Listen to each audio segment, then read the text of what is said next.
ఓం నమో వెంకటేశాయ. గురుర్బ్రహ్మా గురుర్విష్ణు గురుర్దేవో మహేశ్వరః గురుః సాక్షాత్ పరం బ్రహ్మ తస్మై శ్రీ గురవే నమః. జటిలం చీరవసనం దండకారణ్యవాసినం మునివేషధరం ధ్యాయేత్ అరణ్యే కాండవుత్తమే. శ్రీరామచంద్ర పరబ్రహ్మణే నమః. అథ శ్రీమద్ రామాయణే వాల్మీకీయే ఆదికావ్యే అరణ్యకాండే ద్వితీయః సర్గః. ఇతి బ్రువతి కాకుత్స్థే బాష్పశోకపరిప్లుతే అబ్రవీల్లక్ష్మణః క్రుద్ధః రుద్ధో నాగ ఇవ శ్వసన్. దండకారణ్యంలోకి పూర్తిగా లోపలికి వెళ్ళినటువంటి సీతారామ లక్ష్మణులకు అక్కడ పర్వతం వంటి ఆకారంతో బీభత్సమైనటువంటి ధ్వనితోటి భీకరమైనటువంటి జుగుప్సాకరమైనటువంటి ఆ ఆకృతితోటి ఒకానొక రాక్షసుడు ఎదురుపడ్డాడు. అతడే విరాధుడు అని చెప్పి, ఆ విరాధుడు వీరిని చూచిన వెంటనే మీదకి వచ్చేసి చటుక్కున సీతాదేవిని ఆ చంకలో పెట్టుకుని చేతితో పట్టుకుని కొంత దూరం వెళ్ళి అక్కడి నుంచి మాట్లాడుతూ, మీరు యతీశ్వరులు అనుకుందామా, మీ చేతిలో ధనుర్బాణాలు ఉన్నాయి, పోనీ వానప్రస్థులు అనుకుందామా అని అనుకుంటే అలా కూడా అవకాశం లేదు. పైగా మీ వేషములేమో యతీశ్వరుల వలె మునీశ్వరుల వలె నారచీరలు కట్టుకుని, మరి స్త్రీ కూడా మీతో పాటు ఉన్నది, మరి మీరు ఎవరు అని అంటూ పైగా ఇంకో మాట అన్నాడు. మీరు ఈమెను ఇంత అందంగా సౌందర్యవతిగా గొప్పగా ఉన్నటువంటి ఈమెతోటి అడవిలో ఎందుకు సంచరిస్తున్నారు అని చెప్పి ఇంకా అనేకమైనటువంటి మాటలను విరాధుడు మాట్లాడుతూ ఉంటే రామచంద్రమూర్తి ఒక్కసారి సీతాదేవి యొక్క స్థితిని చూస్తూ, అంటే ఆ విరాధుని యొక్క చేతిలో చిక్కుకుని విడిపించుకోలేక మృగీవ వ్యాఘ్రాఘ్రాత అని అన్నట్లుగా పులి యొక్క చేతి దెబ్బతిన్నటువంటి జింక ఏ విధంగా అయితే గతగత వణికిపోతూ ఉంటుందో, అదేవిధంగా ఆ విరాధుని యొక్క చేతిలో ఉన్నటువంటి సీతాదేవి కూడా అలా వణికిపోతూ తనని ఎవరూ రక్షించలేరా అన్నట్లుగా దీనమైనటువంటి చూపులతో అలా ఉంటే, మరి రాముడు అది చూసేటప్పటికీ అక్కడ రామచంద్రమూర్తికి ఆగ్రహము ఆవేదన ఆగలేదు. దాంతో లక్ష్మణ, చూసావా, జనక మహారాజు యొక్క గారాల కుమార్తె అయినటువంటి నా భార్య అయినటువంటి రామచంద్రునికి భార్య అయినటువంటి సీతాదేవికి ఎటువంటి స్థితి వచ్చిందో చూస్తున్నావా? బహుశా కైకేయీదేవి మొదట్లో మనకు ఎటువంటి ఇబ్బందులు కలగాలని భావించి ఉంటుందో అవన్నీ ఇప్పుడు కలుగుతున్నాయనుకుంటా అని అంటూ ఇంకొక మాట అన్నాడు. ఇతి బ్రువతి కాకుత్సే అన్నాడు. ఈ విధంగా మాట్లాడాడు అని చెప్పి అనుకున్నారు కదా, ఏం మాట్లాడాడు ఆయన? ఇంకా అనేక మాటలు మాట్లాడుతూ, లక్ష్మణ, సీతాదేవిని పరపురుషుడు ఈ విధంగా స్పర్శించడం కంటే కూడా కష్టతరమైనటువంటిది ఏ విషయం ఉండదయ్యా. తండ్రి గారు అంటే పితృవియోగం కలిగినప్పుడు కానీ, రాజ్యాన్ని కోల్పోయినప్పుడు కానీ నాకు ఎంతటి బాధ కలిగిందో అంతకు మించినటువంటి బాధ ఇప్పుడు కలుగుతున్నది అని అంటున్నాడు. అంటే ఇప్పుడు కలిగేటటువంటి బాధ ముందంటే సీతాదేవిని ఆ రాక్షసుడు పట్టుకున్నప్పుడు నాకు కలిగినటువంటి బాధ ముందు పితృవియోగంతో కలిగినటువంటి బాధ కానీ, లేకపోతే రాజ్యం గురించి కలిగిన బాధ కానీ ఇవేమీ అసలు లెక్కలేదు అని చెప్పి అన్నాడు. అని మరి లక్ష్మణుడితోటి అంటూ ఉంటే లక్ష్మణుడు కూడా ఊగిపోతున్నాడు. అతనికి కూడా రాముని యొక్క స్థితిని చూచి చాలా కోపం వస్తూ ఉన్నది ఇక్కడ మనకు అనిపిస్తుంది. రామచంద్రమూర్తి ఇంత మాట అన్నాడేమిటి? పితృవియోగ దుఃఖం కంటే కూడాను, రాజ్యాన్ని విడిచిపెట్టినప్పుడు కలిగినటువంటి దుఃఖం కంటే కూడా సీతాదేవిని ఎవరో స్పర్శిస్తే కలిగినటువంటి దుఃఖం చాలా ఎక్కువగా ఉన్నది అని అన్నాడే. ఈ విషయాన్ని కాస్త విచారించినట్లయితే తల్లిదండ్రులు కని పెంచి పోషించి రక్షించి కంటికి రెప్పలా కాచుకుంటూ ఉంటారు. మరి ఆ విధంగా తనను పెంచి పోషించినటువంటి వాడైన తండ్రి గతించినప్పుడు, తండ్రి వియోగం కంటే కూడా సీతాదేవిని ఇతరులు స్పర్శిస్తే కలిగినటువంటి బాధ ఎక్కువగా ఉన్నది అన్నాడు. ఇదే విధంగా పొసగుతుందండి. అంతేకాదు, క్షత్రియ వంశంలో జన్మించినటువంటి వాడు రామచంద్రమూర్తి.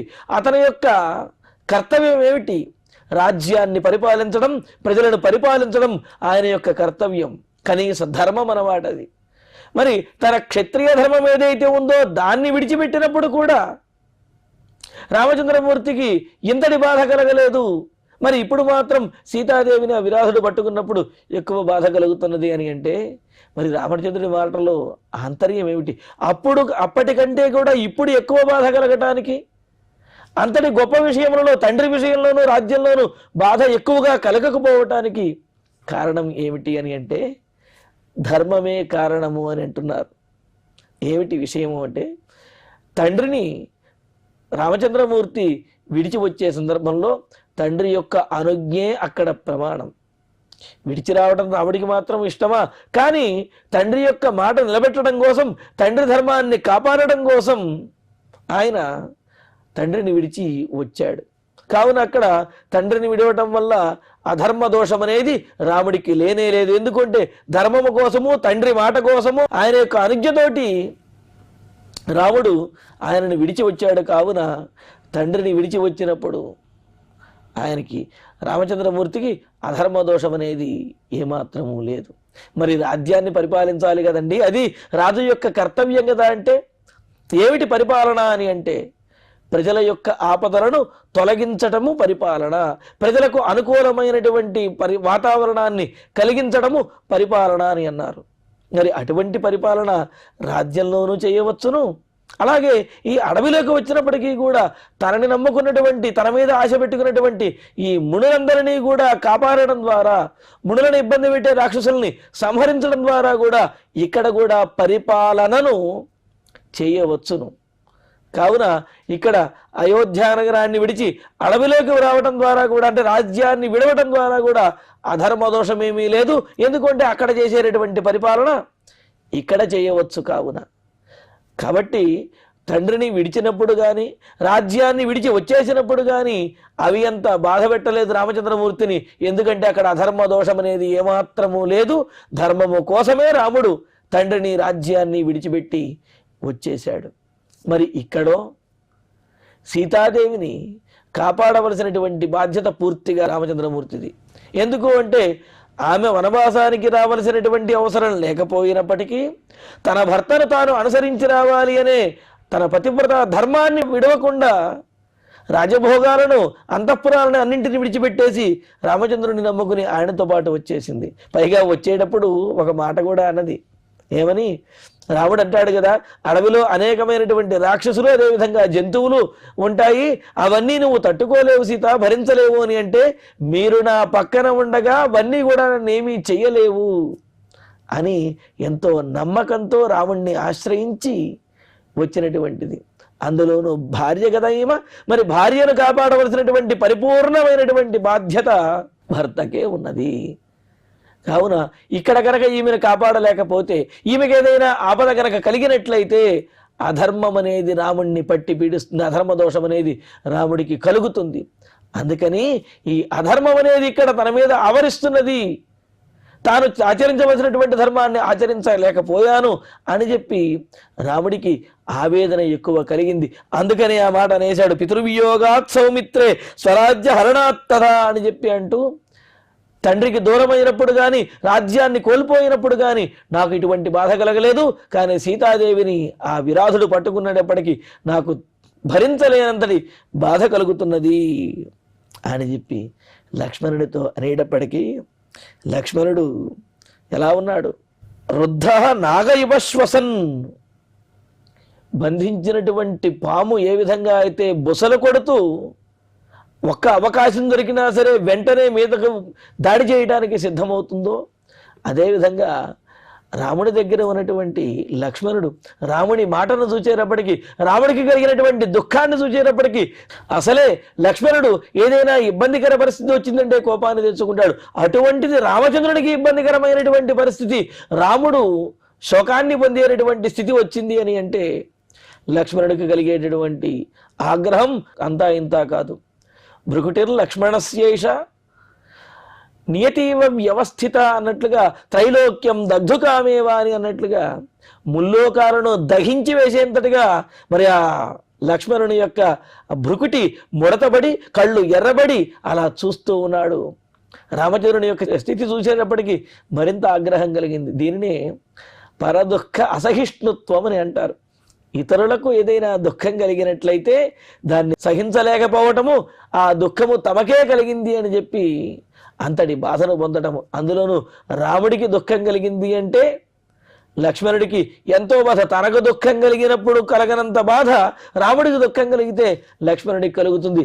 అందుకని ఆ దుఃఖంతో ఇవ శ్వసన్ బుసలు కొడుతూ, రుద్ధో నాగైవ అంటే బంధించినటువంటి పాము ఏ విధంగా అయితే బుసలు కొడుతూ ఉంటుంది ఆ విధంగా బుసలు కొడుతూ లక్ష్మణుడు ఇలాగా రామచంద్రమూర్తితో అంటూ ఉన్నాడు. అనాథ ఇవ భూతానాం నాథస్త్వం వాసవోపమః మయా ప్రేష్యేణ కాకుత్స్థ కిమర్థం పరితప్యసే. రాముడితో అంటూ, అన్నయ్య రామచంద్ర, ఏమిటి అధైర్యం, మీరు ఇలాగా బాధపడుతున్నారు ఎందుకు? పైగా వాసవోపమః, ఇంద్రునితో సమానమైనటువంటి వాడు. ఇంద్రుడు ఏ విధంగా అయితే లోకములన్నింటినీ పరిపాలిస్తూ ఉంటాడో అదే విధంగా అందరినీ పరిపాలించేంతటి సమర్థుడివి నీవు. భూతానాం నాథః, సమస్తమైనటువంటి ప్రాణులకి కూడా రక్షకుడివి నీవే. అటువంటి నీవు అనాథగివా, అనాథుడిలాగా అంటే నీకెవరో రక్షకుడు లేడు అన్నట్లుగా నువ్వు బాధపడితే ఎలాగా? ఎందుకంటే ఎవరు అయితే రక్షించవలసి ఉన్నదో, ఎవరికైతే ఆ బాధ్యత ఉన్నదో వారు ఎటువంటి కష్టాలు వచ్చినప్పటికీ కూడా దీనత్వాన్ని పొందకూడదు. ఎందుకంటే అందరూ వారి మీద ఆధారపడి ఉంటారు కావున. అందుకే కదా చెబుతారు, ఇంటి యజమానికి ఎంతటి కష్టం వచ్చినప్పటికీ కూడా అతడు దీనమైనటువంటి స్థితిని పొందకూడదు. ఎందుకని? ఇంట్లో ఉన్నటువంటి భార్య బిడ్డలు అలాగే తల్లిదండ్రులు వీళ్ళందరూ కూడా ఇతడి మీద ఆధారపడి ఉంటారు కావున ఇతడే దీనమైనటువంటి స్థితిని పొందితే ఇంకా వారి యొక్క స్థితి ఏమని చెప్పగలుగుతారు?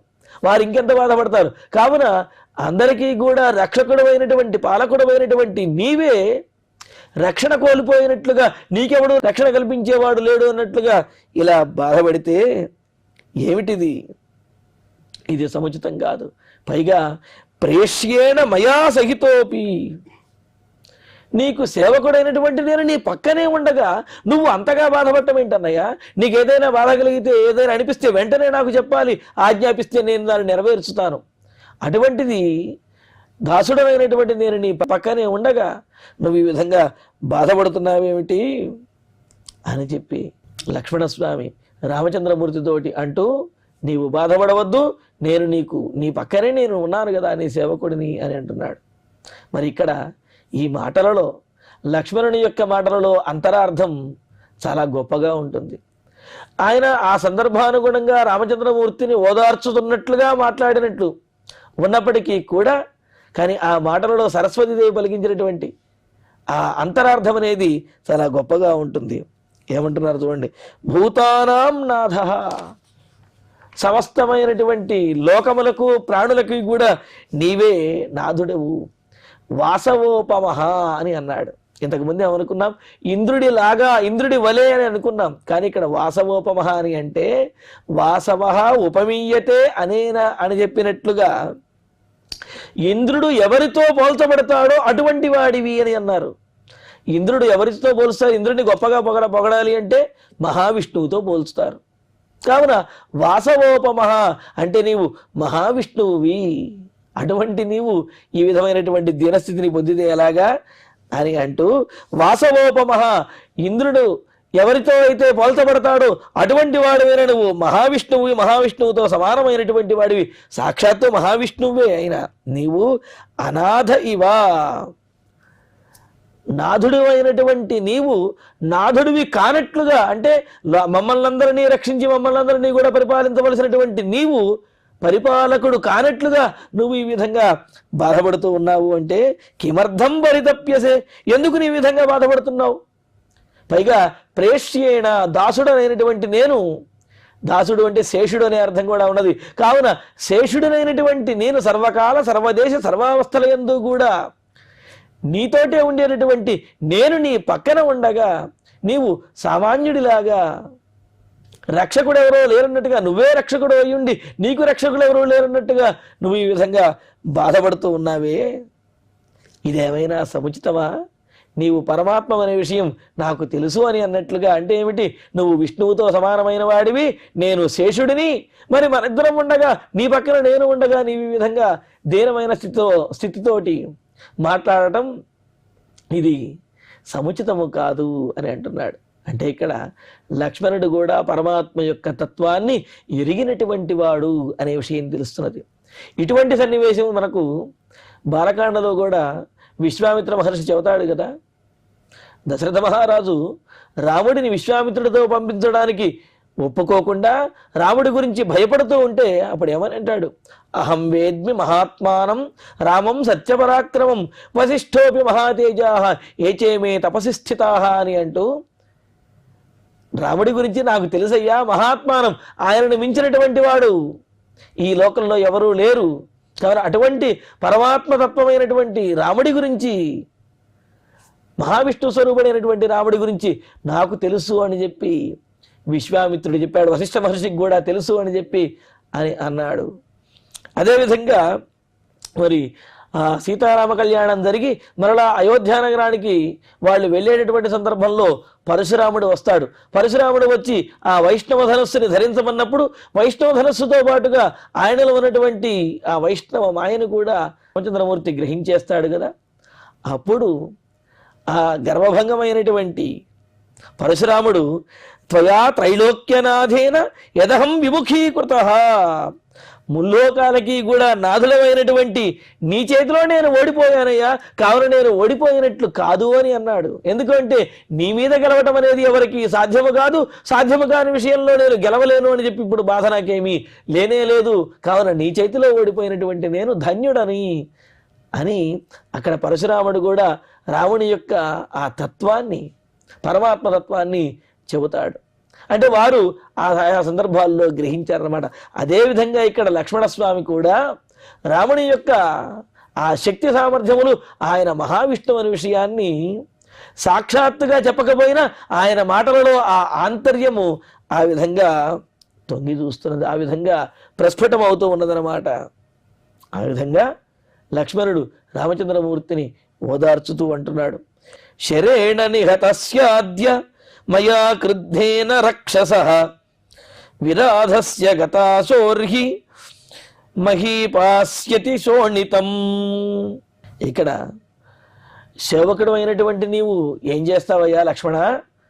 అతన్ని చూస్తుంటే చాలా భయంకరంగా ఉన్నాడు అని రాముడు అంటాడేమోనని దానికి సమాధానం చెబుతూ ఉన్నాడు. లక్ష్మణుడు ఈ విధంగా అంటున్నాడు, క్రుద్ధేన మయా, కోపంతో ఉన్నటువంటి నేను కనుక ఇప్పుడు ఇతని మీద బాణం గనక ప్రయోగించినట్లయితే, శరేణ నిహతస్య గతాశోహో, నా బాణము తగిలి ప్రాణములు కోల్పోయినటువంటి ఈ రాక్షసుడైనటువంటి ఆ విరాధుని యొక్క రక్తంతో ఇక్కడ ఉన్నటువంటి భూమండలం తడుస్తుంది.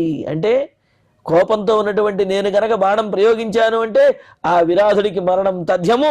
నా బాణము యొక్క ఘాతము చేత అతని శరీరం నుండి రక్తము ప్రవహించి ఈ భూమి మీదకి వస్తుంది, భూమి మీద రక్తం ప్రవహిస్తుంది అని చెప్పి అంటున్నాడు.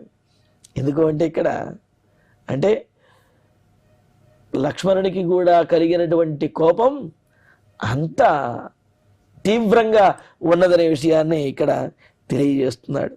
అయితే ఇక్కడ తత్వదీపికాకారులు మరికొన్ని విశేషాలను తెలియజేశారు. సహజంగా ఇంతకుముందు మనం అనుకున్న శ్లోకాలకి సాధారణంగా అర్థం కనుక చూసినట్లయితే, విరాధుడు పరిగెత్తుకుంటూ వచ్చి వీరి మీద ఆక్రమించినట్లుగా వచ్చి సీతాదేవిని తన చేతితో పట్టుకుని కొంత దూరం తీసుకువెళ్ళాడు అని చెప్పి ఉన్నది. కానీ వాస్తవార్థాన్ని, ఇంకాస్త నిగూఢార్థాన్ని వ్యాఖ్యాతలు వర్ణించినటువంటి విషయాన్ని కనుక పరిశీలించినట్లయితే, విరాధుడు రాముడు, లక్ష్మణుడు, సీత వారిని చూచి వారి మీద దాడి చేయడానికి పరిగెత్తుకుంటూ వారి దగ్గరికి వచ్చి సీతాదేవిని పట్టుకోబోయాడు. కానీ రామలక్ష్మణుల యొక్క తేజస్సుని, సీతాదేవి యొక్క తేజస్సుని చూసినటువంటి ఆయన ఒక్క క్షణము ఆగి మీరెవరయ్యా? ఇలాగా స్త్రీతో పాటుగా ఇక్కడికి ఎందుకు వచ్చారు మీరు? ఇటువంటి స్త్రీరత్నంతో ఉన్నటువంటి మీకు ఎటువంటి పాపము అనేవే ఉండవు కదా, అయినా మీరు ధనుర్బాణాలు ధరించి ఈ దండకారణ్యంలోకి ఎందుకు వచ్చారు అని చెప్పి వారిని ప్రశ్నించినట్లుగాను, మరి ఈ విధంగా రాముడు పరస్పర్శాత్ అనే మాట అన్నాడు కదా, పరపురుషుని యొక్క స్పర్శ వలన స్పర్శ సీతాదేవికి కలిగింది అంటేనే నాకు బాధ అని చెప్పి అన్నాడు కదా, మరి దానికి ఎలా చెబుతారు అంటే దానికి కూడా చెబుతున్నారు. మన రక్షణలో ఉన్నటువంటి సీతాదేవిని ఆక్రమించడానికి, లేకపోతే సీతాదేవి మీద దాడి చేయటానికి ఒక రాక్షసుడు ప్రయత్నించాడు అంటే ఇది మనం బాధపడవలసినటువంటి విషయము, ఇంతకంటే బాధాకరమైన విషయం నాకు ఇంకేముంటుంది లక్ష్మణ అని చెప్పి లక్ష్మణునితోటి రామచంద్రుడు అన్నటువంటి మాటలు అన్నమాట. మరి అందుకనే ఇలాగ రాక్షసుడు మన దగ్గరికి వచ్చి సీత మీద దాడి చేయబోయాడు అని అంటే మనం ఎంత జాగ్రత్తగా ఉండాలి అని చెప్పి రాముని యొక్క ఉద్దేశ్యము. దానితో కోపించినటువంటి లక్ష్మణుడు విరాధుని మీద బాణప్రయోగం చేయడానికి సిద్ధపడుతూ నా బాణఘాతంతో ఈనాడు విరాధుడు వధించబడతాడు, అతని యొక్క రక్తం ఈ భూమి మీద పారుతుంది అని చెప్పి అంటున్నాడు. తర్వాత శ్లోకం చూడండి. రాజ్యకామే మమ క్రోధ భరతే యో బభూవ తం విరాధే ప్రమోక్ష్యామి వజ్రీ వజ్రమివాచలే. మరి అంతటి కోపం లక్ష్మణునికి రాముడికి బాధ కలగటం వల్ల వచ్చింది అని ఒక కారణం చెప్పారు. అయితే రాముడికి బాధ కలగటం వల్ల వచ్చినప్పటికీ కూడా విరాధుని మీద అంత కోపము చూపించాలి అంటే విరాధుని మీద కూడా విపరీతమైన కోపం రావాలి కదా అని అంటే దానికి చెబుతూ ఉన్నాడు. పూర్వము రాజ్యకాముకుడైనటువంటి రాజ్యకామునిగా భావించినటువంటి భరతుని మీద నాకు ఎంతటి కోపమైతే వచ్చిందో ఆ కోపాన్ని అప్పట్లో మీరు అణచివేశారు, ఆ కోపమంతా కూడా ఇప్పుడు విరాధుని మీద నేను తీర్చుకుంటాను అని అన్నాడు. ఎందుకు అంటే అబంధ్యకోపస్య నిహంతురాపదాం భవంతి వస్యాహ స్వయమేవ దేహినః అని అన్నట్లుగా ఏదైనా కోపం వచ్చినప్పుడు ఆ కోపానికి తగినటువంటి అంటే న్యాయబద్ధమైనటువంటి ధర్మబద్ధమైనటువంటి కోపానికి తగినటువంటి చర్య తీసుకున్నప్పుడే ఆ కోపం అనేది సార్థకమవుతుంది. అయోధ్యానగరంలో లక్ష్మణునికి ఎంతో గొప్పగా కోపం వచ్చింది, కానీ ఆ కోపాన్ని రామచంద్రమూర్తి అణచివేశాడు. ఇప్పుడు లక్ష్మణుడు అంటున్నాడు, ఆనాడు నాకు భరతుని మీద ఎంతటి కోపం అయితే వచ్చిందో ఆ కోపం మొత్తాన్ని కూడా ఇప్పుడు ఈ విరాధుని మీద నేను చూపిస్తాను అని అంటూ రాజ్యకామి రాజ్యాన్ని కోరుకున్నవాడు ఆయన భరతే యః క్రోధ బభూవ భరతుని విషయంలో నాకు ఎంతటి కోపమైతే ఏ కోపమైతే వచ్చిందో అంటే కైకేయి భరతుని కోసం రాజ్యాన్ని కోరింది కావున భరతునికి కూడా రాజ్యాన్ని గ్రహించాలి అనే ఉద్దేశ్యం ఉన్నది అని చెప్పి లక్ష్మణస్వామి అప్పట్లో అనుకుంటాడు కదా. కావున ఆ సందర్భంలో భరతుని మీద ఏదైతే కోపం వచ్చిందో ఆ కోపాన్ని ఇప్పుడు చూపిస్తాను. అచలే ఇవ విరాధే ప్రమోక్ష్యామి.